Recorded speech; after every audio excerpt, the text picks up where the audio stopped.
down, I know you got me, baby. Isa pa nga natatawa ako kasi I saw press con ng presidente saying na inaayos at pinag-aaralan ng budget at ginustify pa kung bakit nagdagdag ng additional 200 billion pesos sa infrastructure.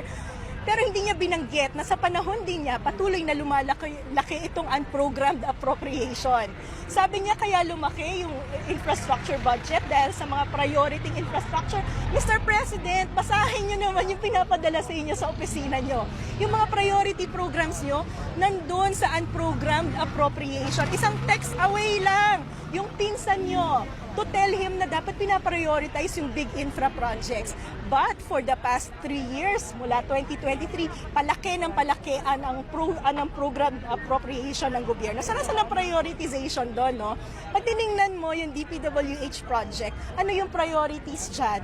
Flood control, multipurpose building. Gaano bang karaming multipurpose building ang kailangan natin sa Pilipinas? So, for me, bilang Pangulo ng Bansa, it's very disappointing na nadidinig ko yung Presidente na mali-mali yung datos na sinasabi at mali-mali yung facts na sinasabi about the budget. Marami naman po kayong staff, pwede nyo silang ikonsulta para bago kayo mag-press con, informed yung mga sinasabi nyo para yung polisiya na ini-implement nyo, tama rin.